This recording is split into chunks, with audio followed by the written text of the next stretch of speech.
جایان هم بخیراتن دوی ویدیوی دا از حز دکم درسا چارم آنکوانه چارم جبوی و پیشکش بکم دوی وانه دا امیل سر و بجیر کان سر راستین گشتی را واستن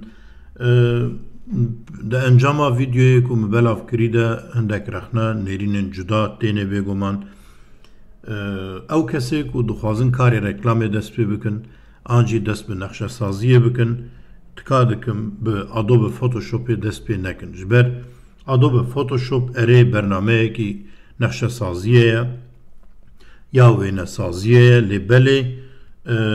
جبوی کاری رکلامی نه برنامه سرکه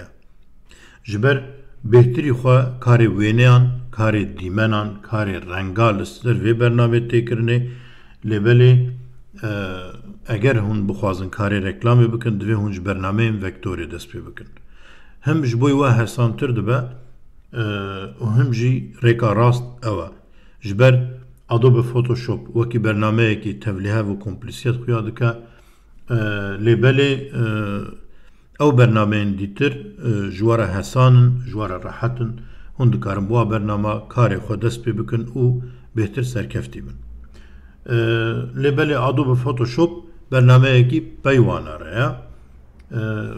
هون دکارن پیواناره ایدی برنامه فوتوشوپ هم ببن اونه دوی وارده جی سرکفتی بهتر سرکفتی بن بلهم در باسی درسه خوب ببن ما برجی قلاوه که کربو بشا پلیا ابنه لایرا ما گلک ویدیو لسروی چکرن لی هندک تشتانه یا راستی ده دست پیکا درسا ده دبکو هون لیویه بانه گلو بگشتی سر راست کرن آنجی عیارن گشتی یه فوتوشوپی چنه نچنه دبکو هون لیویا وینا بون ده درسین دست پیکه ده آنجی ویدیوین دست پیکه ده لیم اونا هشتا نیوه ویدیو یا نیوه درسا جبر گو هزرکی وی گشتی لسر فوتوشوپی چه دبه ایدی هم بونا وینا حسانتر دبه جبروی اما دوی درسا خودل سر راستین گشتی راوستن سر عیارین گشتی راوستن سر و بجیرکین گشتی راوستن جهو که اون دفراده جید بینن درسا می چارم اوه نها لکلکا چپی آمورین کارکرنی هبون هر آموره که و بجیرکین خواهن الجوری مقاله وانا کربو لبله یا راستی همه وکی هر آمورک جی جر پاجه کی خواه یا وکی کلک پنجره کی خواه یا مالکه کی خواه یا ام دکارن وانا جی دوراده پیشان بدن جخوا امل سرویا راوستن لی ام جسری و دست پی بکن نا لجوری وکی بلگه دبیجی با آلمانی داتای دبیجی لورا تشتین گشتی هون belgeye ki nu vek dürüst bıkın lvederi ve bijerkten jwara hun duxazın belgeye ki biçrengi saz bıkın anji ve bıkın c karkirini bila biçi avay be biçi formatı be hun dvrada diyar dıkın livra tişten tomarkiri hena ayku ve tomarkirne anji de Adobe Photoshop'e de şu hatne tomarkirne او کسین بگشتی بر همین ادوبه کری و بوی آبونه جگلک تشتین جدا سود وردگرن دوی وارد جست خوازم تشتکی پر گرنگ جواره بیجم اگر در فتی و هبی ببن آبونه ادوبه اگر در فتی و هبی وکی شاگرد وکی خوندکاره کی ببن آبونه داخنه هون بکاربن بهای کی ارزان جهمی بر همین ادوبه سود ور بگرن اگر هم ببن abone Adobe hun jehmi berhemin Adobe dikarin sud wer bigrin je Illustrator je InDesign je Photoshop je waki ve bername animasyona az naha daxfim ew ji wekî min daxfe hûn çi bername bixwazin di vira de heye ez dikarim paşil ser vêya jî dersekî an jî videoyekî tomar bikim hûn van berhema hemmiya dikarin sûd werbigirin û bi bihayekî erzan normal bi 6 euroyê ye mihane lêbelê eger hûn şagirt bin xwendevan bin herî zêde 25 euroya hûn dikarin mehê bidin ev pere ji bo kesekî bêkar û normal wê zêde bê lê ji bo kesekî karê reklamê bike ne pere ji ber hûn pereyê xwe bi her cûreyekî derdixin. Belê em pêda biçin berdewam li vira wek me gotî hûn belgeyê nû çê dikin hûn belgeyekî wê heyî ya Photoshopê bixwazin vekin bixwazin bigirin nava Photoshopê hûn bi vê rekê digirine nav belgeyê wê bi rengî qeydkirî tomarkirî hebin hûn vana digirine navê an jî hûn wêneyekî bixwazin bar bikin hûn dikarin ji vê dirê dîsa bar bikin van ve bijêrka hemiya test bikin biceribînin ê ku herî dayî we vekirî vira hûn tê girtin hemû paç têne girtinê tomar kirin bi awayekî dî tomar bike kopî tomar bike vegere versiyona kevin eksportiyerên an ku veku hezîne derve vana hûn dikarin yek ser rawesin tiştekî pir zêde li vê derê taybet ku ez bêjim hûn di vê vêya bizanibin ez pêşanî we bidim vêga vê tune çap kirin eger hûn hez bikin belgeya xwe çap bikin hûn bi rêka vêya çap dikin ji ber ku niha min amûra min ê çapkirinê tune ye li vira ez bi kar nayînim çapkirinê min hemû mezin û li derve ne li vira jî kê karkirin wekû li ser belgeyekî hûn kar bikin ev ve bijêrka ne di hemî bernama de hene di Wordê de di Excelê de di hemû bernamê ofîsê de bernamê dîtir de jî hene lê li gorî vê bernamê hatine guhertinê bêguman ev jî karkirine hûn li vira dikarin test bikin lê ya herî giring di vir de ez pêşanî we bidim li gorî vê videoyê ev e giring e serarastkirinên pêş hûn dest pê bikin yên giştî li vira hene hûn dikarin li gorî xwe Photoshopê taybet bikin wek bernameyekî kesane li gorî daxwazê xwe rengê wê hûn dikarin rengê spî wiha bikar bînin lê vê demê êdî piraniya bername derbasî dark dibin dark jî reş an ku tarî antrasît rengê antrasît ev jî cihê wê karkirinê ye serarastkirinê wênane amûr serarastkirina amûra li gorî zimanê bernama ku hûn bikartînin hûn dikarin vana wergerînin an jî lê temaşe bikin binerin ka çi ji bo we baş e hûn dikarin li gorî xwe rast bikin dema eksportiyerên dikan ku ve diguhezînê derve bila bi çi formatê bête veguhestin hêz an jî lezbûna bikar anînê hûn dixwazin di kîja hard dîskê de kar bikin ev e gelekî giring e ji bo hard dîska sîstemê mînak ev 36 gigabayt cihê min hîna heye lê ez gelek cara tê de zehmetî dikişênim astengî derdikevin ji ber cî teng e û dema Photoshop kar dike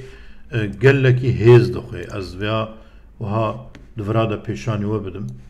lê binerin wênha pêşan bide bêguman Photoshop ji hemiya zêdetir dixwe bêguman berhemên dîtiriye Adobe ew jî gelekî cî dixwin hêza tomarê dixwin hêza cî dixwin ji ber wê yekê gelek cara kompîter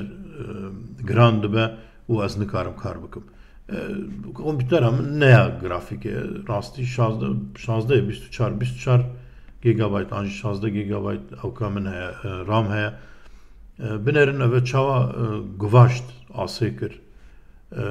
hem ji ber ku tomar dikim hem jî bernameyên Adobe piraniya we vekirîne Premiere, Illustrator, karakter animatör vana hemî vekirîne ji ber wê ev e dibe kêşeyek ji bo karkirinê û dema kompîter giran bê û karê grafîkê nikarin bikin ez wê jî ji we re bêjim gelekî serê mirova deşîne hûn li vira dikarin diyar bikin bila di kîja hard dîskê de kar bê kirin hûn dikarin li vira ser rawestin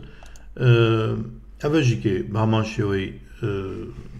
tomarkirina wêna hêza tomarkirina wêna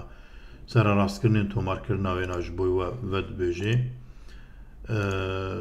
hêz ev e bibûrin û ev e jî kê cihê tomarkirinê هێز هون bi çi rengî dixwazin Photoshopê kar bikin, bi çi lezgîniyê hûn dixwazin ev ve bijêrkên wênane hûn dikarin wana ji gorî xwe test bikin. Ev firçe mişk bila bi kîja rengî dest pê bikin, xet bila bi kîja rengî dest pê bikin, meziniya wana bila bi çi rengî bê, zemîn bila bi çi rengî bê, piksel an santimetre an milimetre an jî xal pîsat sol wana hûn ji bo serrastkirinên giştî ên destpêkê. Ev varêka ji were nîşandê jora wêna bila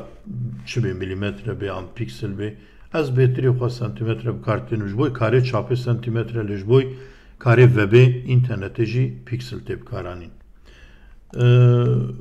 Ev jîkê xetên alîkariyê ne hûn rengê wa awayê dîtina wa hûn vana dikarin li vira serrast bikin ew xetê ku meşkêlek hatanîn me ji vira tanîn em pê karê xwe hesantir dikin. Li vira ve bijêrkên dîtir yê 3D an jî dry dimensyon an jî 3 dimensyon sê alî hûn vana dikarin yekek bo xwe bikar bînin û li gorî xwe bernamê biguherin. Wekî dîtir ev der gelekî giring e dîmen serrastkirinên dîmen li vira gelek têne kirinê ez wêneyekî bînim wekî her tim vî wêneyê xwe em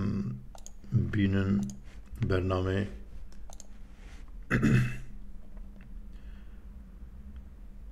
belê dema tomarkirinê jî giran dibe kompîter û bername hemî vekirîne ê giran bernamê giran. Niha li vira serrastiyên wêne hene li jorê me li vira staylê ebene efektên ebene me em li ser vana axifî bûn karê we zêde pir wêna tune niha ez ji ber ku mijara min e ev em li jorê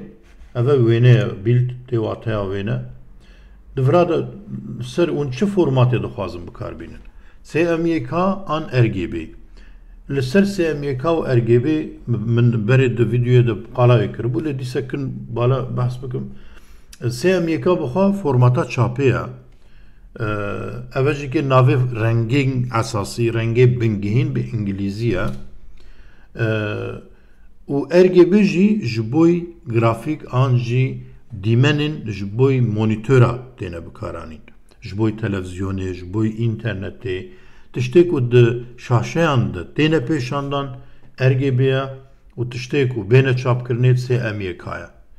li gorî wêya hûnê karê xwe bikin eger eveya çapê bê CMYK ye bêguman gelek çapxane bi RGB jî kar dikin wextê hûn ji wara diştînin ew bernameyên wana hene otomatik werdigerînin xweber werdigerînin formata CMYK lê belê ew metirsî heye ku rengê we xirab bibe ji ber wê eger hûn tiştekî bixwazin çap bikin bi formata CMYK kar bikin li ser baştir dibe. Niha ez RGB bikarbînim ji ber ez naxwazim çap bikim dixwazim înternetê de bikarbînim ji ber wê jî bila RGB bê. Di vira de van serrastiyan van formata hûn dikarin li vira bêreng jî heye li vira bêreng jî heye dibêje tiştê dîtir jê bibem min jî got temam ev wiha bêreng e li ser vê formatê ez dixwazim kar bikim wekî dîtir li vira hemî vebijêrkên ku di ebene de hebûn efektên reng di vira de jî hene hûn dikarin wana bikarbînin li vira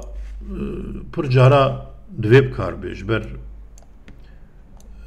li vira hûn reng diyar dikin evan ji efekta bêhtir serrastkirina renga ye hûn çendîn reng bixwazin bi çi formatê bi çi şeklî bi çi cûreyî li ser reng kar bikin di vira de hûn kar dikin hûn bixwazin wêneyekî tehlîl bikin wêneyekî ji bo xwe li ser lêkolîn bikin bi van tiştane hûn dikarin bikin ev jîkê helî kayt kontrast me belê ser wênam sekinî bûn ronahî û tarîkirina wêna ez vana yekek ser narawestim hûn bi xwe dikarin pêre mijûl bibin ev rastkirina reng û otomatik jî rast dike ev rengê ronahiya wêna dînamîk bûna wêna dîsa serrastkirinê reng gelekin ev reş û spî dike rasta rast reş û spî lê dîsa jî hûn dikarin ronahiya wê kûrayiya wê awayê reş û spî jî li ser kar bikin wêneyê xwe ciwantir bikin. Ev ji bo we pêwîstin ev jî ki dîsa tonên wêne reng wana serrastîkê tuwarê ev otomatîk reng didiye xwe bi xwe. Ev reng daye da Photoshopê bir rengî ji bo we baştir dibîne û rast dike. Ev jî ronahiya wê xwe ber rast dike. Ronahî baş e. Ev jî reng bi giştî dîsa otomatîk bêjin xwe rast dike. Meziniya wê ne ev ji bo we gelekî giring e. Ev ji bo we pir pêwîst bike. Ev belgeya hûn li ser kar dikin meziniya wê ne ji xwe dema hûn nû vedikin meziniyê ji we dixwaze li vira dibêje hûn bi çi meziniyê dixwazin belgeyekê vekin. Lê we vekiriye wêneyek we vekiriye hûn dixwazin meziniya wê ne rast bikin hûn vira vedikin. Ji bîr nekin ev gelekî giring e. Meziniya me vê gavê 4480 pîksel firahiya wê ye û 2883 pîksel jî bilindiya wêneyê me ye. Li vira dinivîsê giraniya wê ne 37 megabayt e û dîtina wê çonayetî û kalîteya dîtina wê ne 300 pîksel an jî sol. Ev gelekî giring e me berê gotibû dîsan bêjin. Li vira eger hûn hez bikin belgeyekê ji bo çapê amade bikin divê 300 pîksel bê. Ji bîr nekin ev xal gelekî giring e. Eger hûn hez bikin wêneyekî ji bo çapê amade bikin divê ev der 300 pîksel an jî sol bê. Lê eger hûn hez bikin ji bo înternetê amade bikin divê 72 bê.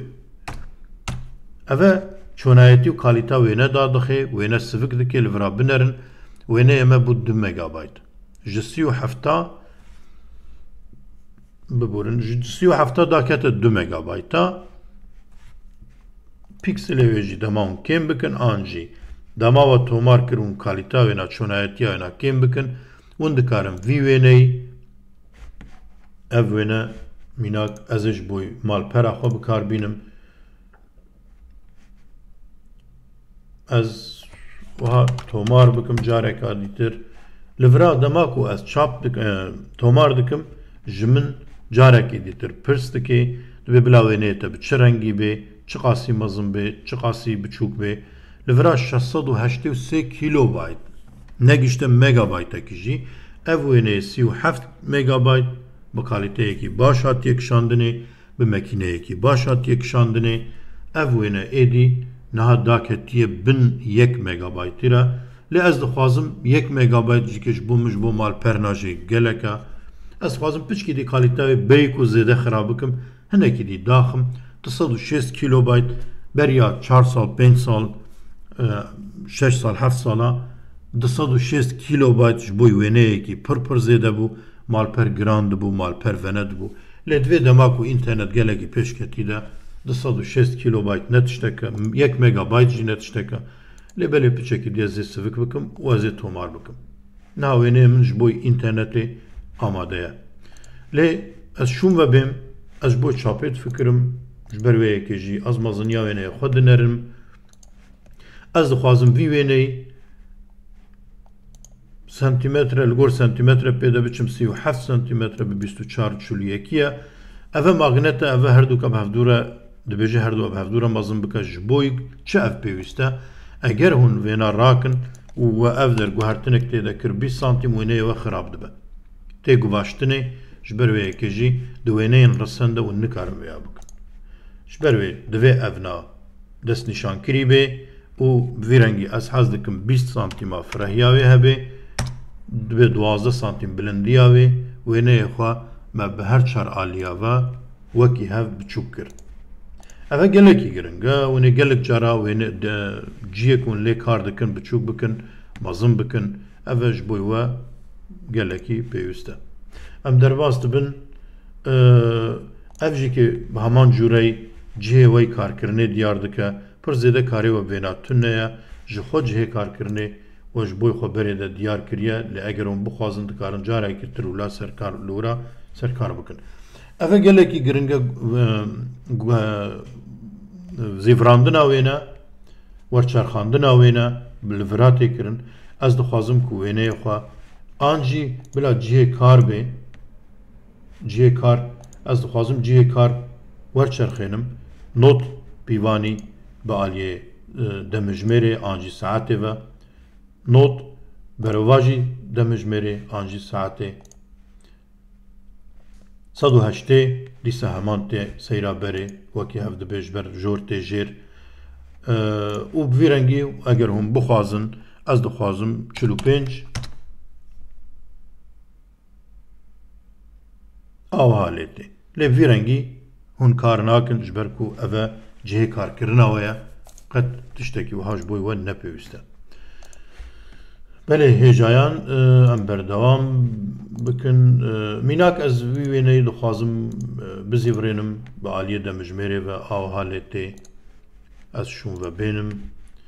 ez zû pêda biçim ji ber ku em nikarin hemî tiştî bibînin evena dubare dikê kopyekî wî dîtir dide çêkirinê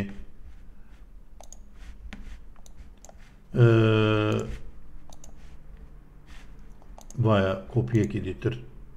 wekî pacekî dîtir kopyekî dîtir lê di ebene de hûn kopî bikin ji we re her tim baştir e eger pêwîstiya we bi du heba hebe lê hûn bixwazin heman cihê karkirinê bikin dido di vira de cihekî dîtir navkî dî lêkin avaya pencereyekî pacekî dî kulekî dîtir duwem ji me re durust kir ez derbas dibim ebene ev serrastkirinên ebenan e hûn dikar yanî layer di vira de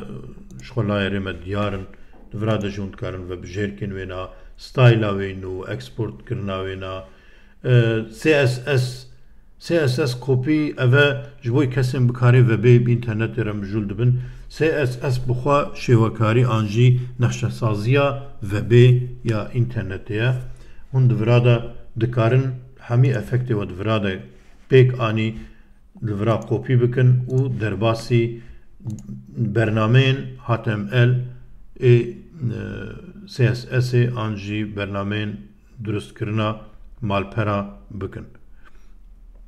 ev e mijarên dîtir ne zêde serê û vêya tevlîhev nekim hûn bi xwe dikarin test bikin biceribînin û bikarbînin ji ber ku şêwesaziya ya webê bi serê xwe karekî dîtir e û bi rêka ew ê jî têkirin bi rêka Photoshopê jî têkirinê bala xwe bin de vira min anî FCSS li vira kopî kir ebene 0 dibêje wêneyê zemîn ev e lînka wêna ye dibêje dirêjekê bide vira pozisyona wêna li cihê xwe ye aliyê çapê 0 pîksel aliyê rastê aliyê jorê 0 pîksel aliyê rastê 4408 aliyê bilindbûna wê jî 2883 û zê îndeksa wê yek ev e cihê ku lê pozisyona ku lê ez niha nakevime navana lê vêya ji bîr nekin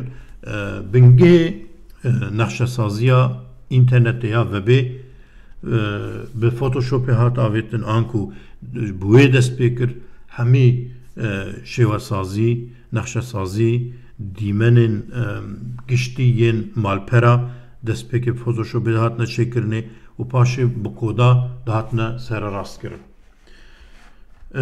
belê hêjayan ez vira jî em derbas bibin vira rêk vebijêrk hemû piranî ji li ser ebeneyan e vira ser serrastkirinên teksta û nivîsê ne vira cihê vebijartinê ne mînak min vira ev derdest nîşan kir ez dixwazim vê gulê vî rengî destnîşan bikim û ez li vê derê dikarim li ser rawastim dikarim her tiştekî vêya bikim ka ez dikarim çi bikim li vira lê binerin çalak bûn ez dibêjim devera ku min destnîşan kirî bila berova jî wê bê bila vira na ez derveyê wê dixwazim jê bibim an jî li ser kar bikim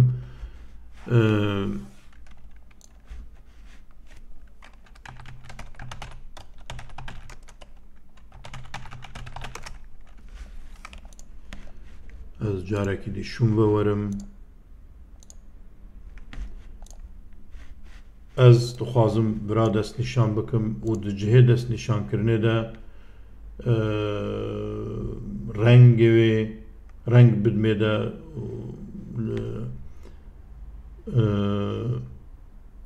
دست نشان کردن راکم دست نشان کردن تومار بکم اوه گلکی گرنگه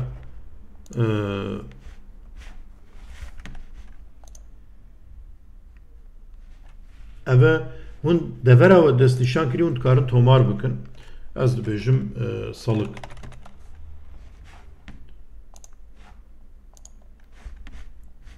navê wêna min nivîsî û min tomar kir